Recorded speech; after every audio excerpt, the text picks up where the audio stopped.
setiap penerimaan tadi tentu ada jumlah atau formasi yang sudah ditetapkan oleh Menteri Pan-RB. Jadi ada untuk Kementerian Keuangan itu formasinya ada 1.100 calon siswa yang diterima. Kemudian di di BMKG ada 80 siswa, kemudian di Kementerian Hukum dan HAM, baik itu untuk Poltekip maupun Poltekim itu sebanyak 525, untuk Badan Cyber dan Sandi Negara 125, untuk BPS sebanyak 500, Badan Intelijen Negara sebanyak 400, Kementerian Perhubungan 1.408, dan Kementerian Dalam Negeri 534. Nah, Kementerian Dalam Negeri ini turun di formasinya dibandingkan tahun lalu. Biasanya Kementerian Dalam Negeri itu setiap tahunnya itu 1.200 penerimaan calon taruna IPDN. Nah, tahun ini ada arahan dari Presiden di mana Kementerian Dalam Negeri juga diminta untuk memberikan pendidikan dasar ilmu pemerintahan kepada mereka-mereka yang sudah diangkat menjadi calon pegawai negeri sipil atau diangkat menjadi pegawai negeri sipil untuk diberikan pembekalan terkait dengan ilmu pemerintahan.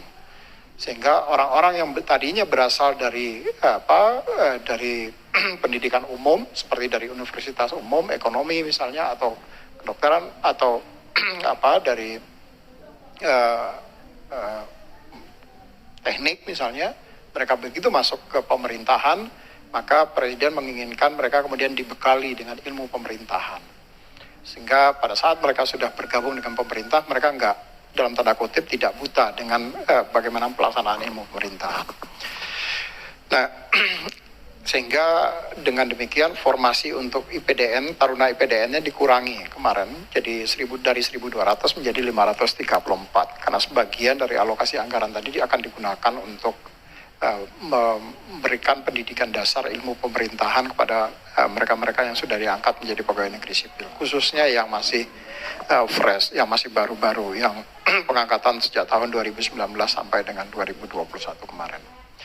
Nah, di dalam alur proses seleksinya, di dalam SKD Sekolah Kedinasan ini, kita mulai dari pengumuman. Sekarang ini sebetulnya sudah masuk di tahapan kelima. Jadi mulai dari pengumuman, kemudian mereka melakukan pendaftaran, semua dilakukan secara online. Jadi tidak ada interaksi secara fisik yang dilakukan dengan mereka, semua proses dilakukan secara online. Mulai dari pengumuman juga dilakukan secara online, kemudian pendaftaran juga dilakukan secara online. Seleksi administrasinya juga dilakukan dengan basis data yang diajukan oleh semua peserta tadi, sesuai dengan persyaratan di masing-masing instansi, itu juga dilakukan secara online.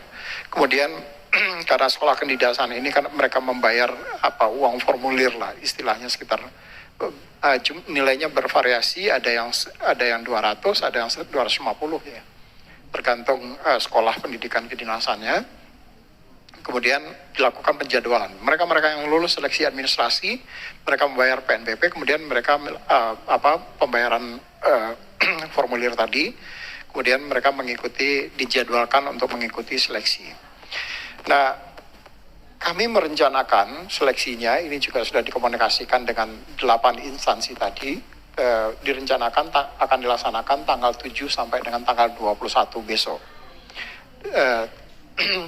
Jadwalnya itu kira-kira, coba masuk ke slide-nya, di slide halaman 9, di mana masing-masing semua instansi itu akan mulai di tanggal 7, kecuali di STAN, Sekolah Tinggi Akuntansi Negara, karena STAN ini, di sini nggak keluar ya, nggak ada ya, di depan ya.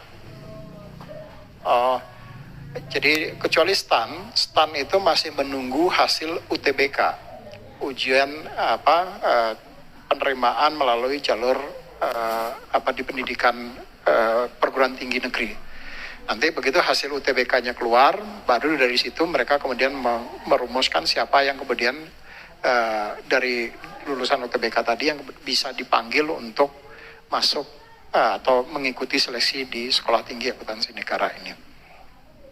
Nah, di dalam proses seleksi ini tentu tadi saya sampaikan ada 3 materi yang kita ujikan, yaitu tes karakteristik pribadi, yaitu di slide 5 Pak Haji.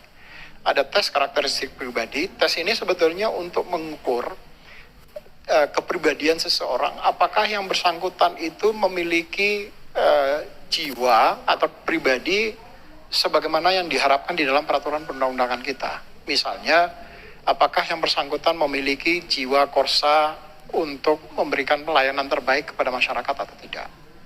Apakah yang bersangkutan kemudian bisa bertindak seperti karena mereka akan menjadi ASN sebagai perekat dan pemersatu bangsa, atau dia yang bersangkutan kemudian berpotensi menjadi pemecah belah bangsa misalnya. Nah, seseorang menjadi ASN itu dia juga tidak saja memberikan layanan kepada masyarakat, dia juga kemudian harus menjadi perekat pemersatu bangsa, menjaga keutuhan NKRI, melaksanakan peraturan perundang-undangan. Nah, karakter pribadi yang bersangkutan inilah yang kemudian kita nilai. Soalnya itu dalam bentuk psikologi sebetulnya, soal psikologi. Sehingga soalnya itu tidak ada nilai yang salah dan benar. Semua soal pasti ada nilainya. Semua jawaban itu pasti ada nilainya. Range-nya itu dari 1 sampai dengan 5. Kalau yang bersangkutan itu memiliki kecenderungan, misalnya kalau dalam konteks apakah yang bersangkutan memberikan layanan terbaik kepada masyarakat atau tidak. Kecenderungan ini, kalau kecenderungannya tinggi, maka dia mendapat skor 5. Tapi kalau dia ternyata yang bersangkutan punya kecenderungan arogansi yang tinggi, nah, maka dia dapat nilainya 1.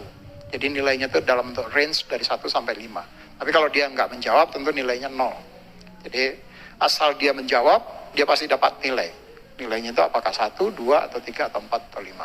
Jadi tidak ada salah dan benar. Semua benar, tetapi yang kita lihat adalah kecenderungannya. Karena yang kita tidak bisa menentukan hitam putih terhadap kepribadian seseorang.